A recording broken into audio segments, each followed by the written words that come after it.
पद्मानने पद्मिवि पद्मपत्रे पद्मप्रिये पद्मदलादलाक्षे विश्वप्रिये विष्णुमनोनुकूले त्वत्पाद पद्मं मयि सन्निधिस्थ नमो नमः। તમારા બધાનું સ્વાગત કરું છું આધ્યાત્મિક મહાશક્તિમાં। આજનો જે વિચાર છે એ વાસ્તુની દ્રષ્ટિ ઉપર પ્રભાવ નાખવાનો છે।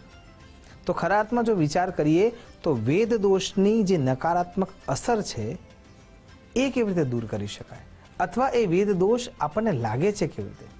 તો સૌથી પહેલા વાસ્તુના આધારે વિચાર કરીએ તો વેદ દોષ છે શું?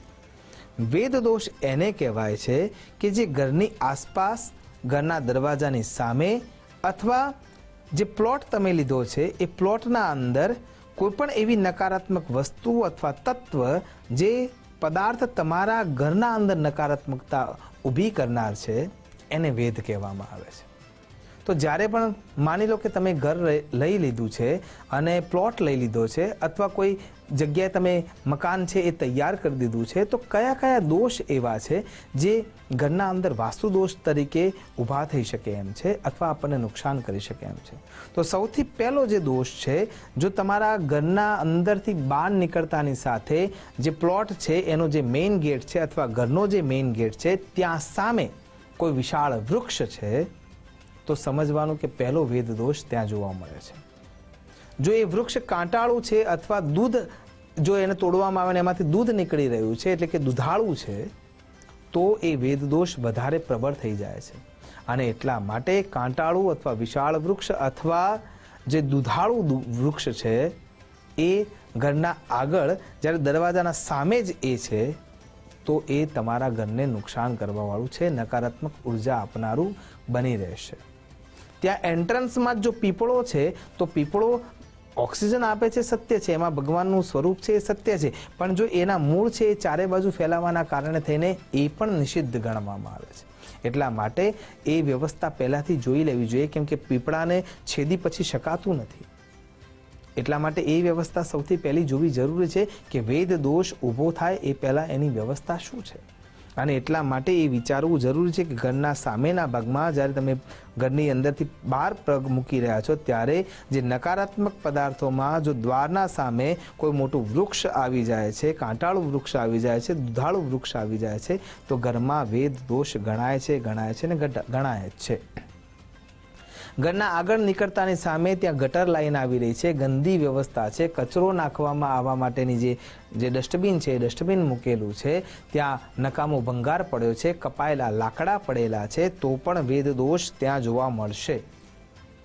ગટરનું ઢાંકણું છે એ તમારા ઘરના અંદર દુર્ગંધતા તો આપશે, સાથે સાથે રોગો પણ આપશે અને નકારાત્મક ઉર્જા વધારવાનું કામ કરશે।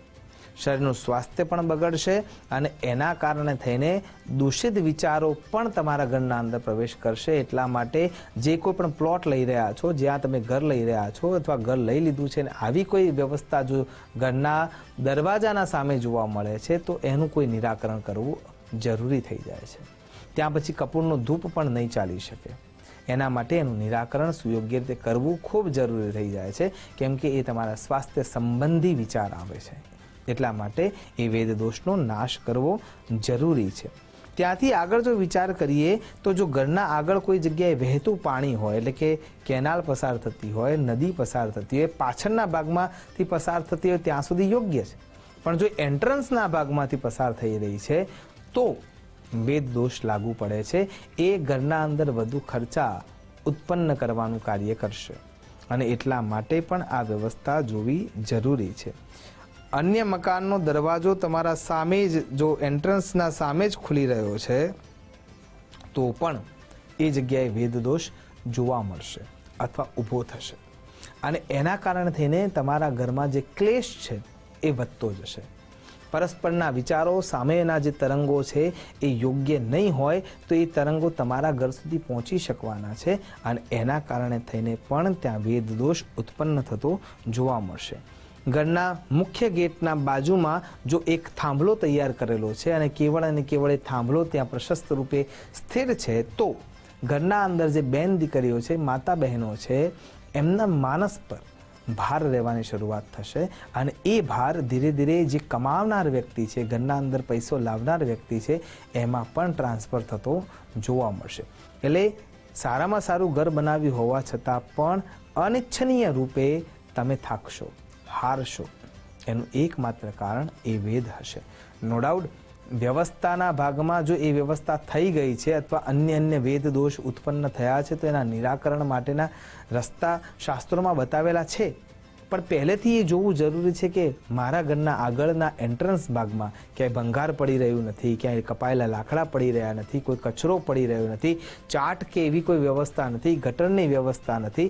જો આ કોઈ પણ વ્યવસ્થા હશે અને દિશાવિહીનતા ત્યાં જોવા મળશે તો ચોક્કસ એના પરિણામો નકારાત્મક જ આવવાના છે. એટલા માટે થઈને પણ આ વેદ દોષ જોવો ખૂબ જરૂરી થઈ જાય છે. જો તમારા ઘરના આગળના ભાગમાં લાકડા પડી રહ્યા છે, ભંગાર પડી રહ્યું છે, નકામી વસ્તુઓ પડી રહી છે, તો અગ્નિપુરાણ એને સુયોગ્ય રીતે એમ સમજાવે છે. અને સાથે સાથે બૃહદ સંહિતા પણ એમ જ કહે છે કે તમારા ઘરમાં દરિદ્રતા આવવા માટેની વ્યવસ્થા તમે જાતે કરીને ઊભી કરી રહ્યા છો. અને એટલા માટે વેદ દોષથી બચવું જોઈએ. પડોશણ ના ઘરમાંથી આવતું જો વરસાદ સમયે પાણી પડી રહ્યું છે અને છતનો જે બંબો છે એ બંબામાંથી જે પાણી પડી રહ્યું છે એ તમારા ઘરના આંગણામાં આવે છે તો પણ વેદ દોષ ત્યાં ઊભો થતો જોવા મળશે. એના ઘરમાંથી કોઈ પણ એવો પદાર્થ ના આવવો જોઈએ, પડોશણ કે પડોશીના ઘરમાંથી, કે જે પદાર્થ તમારા ઘરના અંદર નકારાત્મકતા આપી રહ્યું છે, તો એનામાંથી પણ બચવું જરૂરી છે. કેમ કે એ વેદ દોષ ઊભો કરી રહ્યો છે. અને જો ઘર તમારું ટેનામેન્ટ છે ને આજુબાજુમાં કોઈ અન્ય ઇમારતો ઊંચી થઈ રહી છે તો તમારા ઘરમાં અંધકાર પ્રવર્તતાની શરૂઆત થશે. અને પ્રવર્તતો જે અંધકાર છે એ પણ ઘરના અંદર વેદ દોષ ઉત્પન્ન કરતો જણાશે. તો આ કેટલાક પ્રમુખ કારણો છે વેદ દોષ આવવાના. એનું નિરાકરણ શું છે? દર ગુરુવારે તમારા ઘરમાં ફટકડીના પાણીથી પોતું થવું જરૂરી છે. દિશાઓનું બેલેન્સ કરવું જરૂરી છે. સુયોગ્ય દાન પુણ્ય ધર્મ તમારા હાથે થતું રહેવું જરૂરી છે. ઘરના અંદર જ્યાંથી નકારાત્મકતા આવી રહી છે એ દિશાના આધારે જો વધુ પડતો સામાન ત્યાં રાખ્યો છે, ઈશાન કોણ જો દૂષિત રાખ્યો છે તો એને શુદ્ધ કરવો જરૂરી છે. અને ત્યાં સદૈવ ભગવત સ્મરણ માટેનો સમય ફાળવવો જરૂરી છે. આમ કરશો તો તમારા ઉપર આવતા જે દોષો છે, ભલે એ વેદ દોષ જ કેમ ના હોય, એનું પણ નિરાકરણ થઈ શકે છે. આશા કરું છું કે વાસ્તુને સમજી સુયોગ્ય રીતે આપણે આપણા ઘરને બનાવીએ અને એના આધારે આપણે જીવન વ્યાપન કરીએ તો ઘરમાં આવતા એ તમામ દોષોનું નિરાકરણ થશે અને સુખમય જીવન પસાર થશે. નમો નમઃ.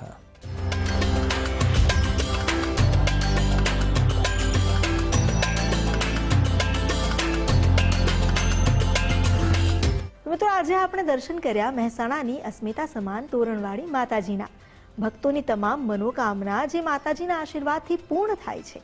માત્ર ગુલાબના હારથી પણ રીઝે એવી મમતાળુ દેવી આપણા સૌ પર કૃપા દ્રષ્ટિ વરસાવે એ જ અભ્યર્થના સાથે હવે આજની આ કડીનું કરીએ સમાપન. પણ આવતીકાલે ફરી મળીશું એક નવા તીર્થધામ સાથે. ત્યાં સુધી મને રજા આપશો. નમસ્કાર. આપના પ્રતિભાવ અને સુઝાવ આપ અમને મોકલી શકો છો આ સરનામે